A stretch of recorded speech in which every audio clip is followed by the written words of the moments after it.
નમસ્કાર દર્શક મિત્રો, હું છું રૂપલ લુણેચિયા. સંપૂર્ણ ન્યૂઝમાં આપનું સ્વાગત છે.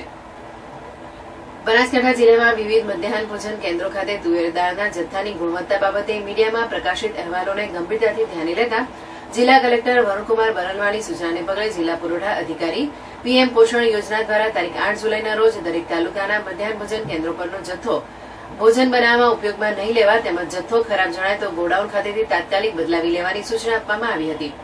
જે અંતર્ગત તારીખ 14 જુલાઈ સુધીમાં કુલ 18,643 કિલોગ્રામ તુવેરદાળનો જથ્થો પરત લેવામાં આવ્યો છે. બનાસકાંઠા જિલ્લાના દાંતા તાલુકાના મંડાલી પ્રાથમિક શાળા, શ્રી અંબાજી 1 પ્રાથમિક શાળા તથા વડગામ તાલુકામાં આવેલ ભરશેડ પ્રાથમિક શાળા, ઇસ્લામપુરા પ્રાથમિક શાળા તથા પરખડી પ્રાથમિક શાળામાં આવેલ પીએમ પોષણ કેન્દ્રો પર ઉપલબ્ધ તુવેરદાળના જથ્થા બાબતે વિવિધ સમાચાર માધ્યમોમાં અહેવાલ પ્રસિદ્ધ થયા હતા. જે અન્વયે મામલતદાર દ્વારા ખાતરી કરીને અહેવાલ કરવામાં આવે છે કે કોઈ મધ્યાહન ભોજન કેન્દ્રો પર આ પ્રકારની ખરાબ ગુણવત્તાવાળી દાળમાંથી રસોઈ બનાવેલ નથી તેમજ ખરાબ દાળમાંનો તમામ જથ્થો ગોડાઉન પર રિપ્લેસ કરવાની કામગીરી હાથ ધરવામાં આવી છે. આ બાબતે મામલતદાર વડગામ દ્વારા ઉપરોક્ત તાલુકામાં પીએમ પોષણ કેન્દ્રો ખાતે ચકાસણી કરતા રસોઈમાં કોઈ ખરાબી જણાયેલ નથી. પીએમ પોષણ કેન્દ્રમાં તુવેરદાળના જથ્થામાં કોઈ બગાડ થયેલ નથી તેમજ વડગામ તાલુકામાં 143 પીએમ પોષણ યોજનાના કેન્દ્રો ખાતે ખરાબ જથ્થામાંથી કોઈ રસોઈ બનાવેલી નથી.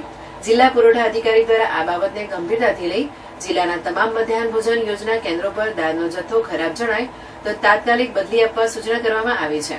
તેમજ જિલ્લા પુરવઠા અધિકારી અને નાયબ જિલ્લા ગોડાઉન મેનેજર દ્વારા જિલ્લાના અલગ અલગ ગોડાઉનો ઉપર જઈ દાળના જથ્થાની ચકાસણી કરવામાં આવી રહી છે.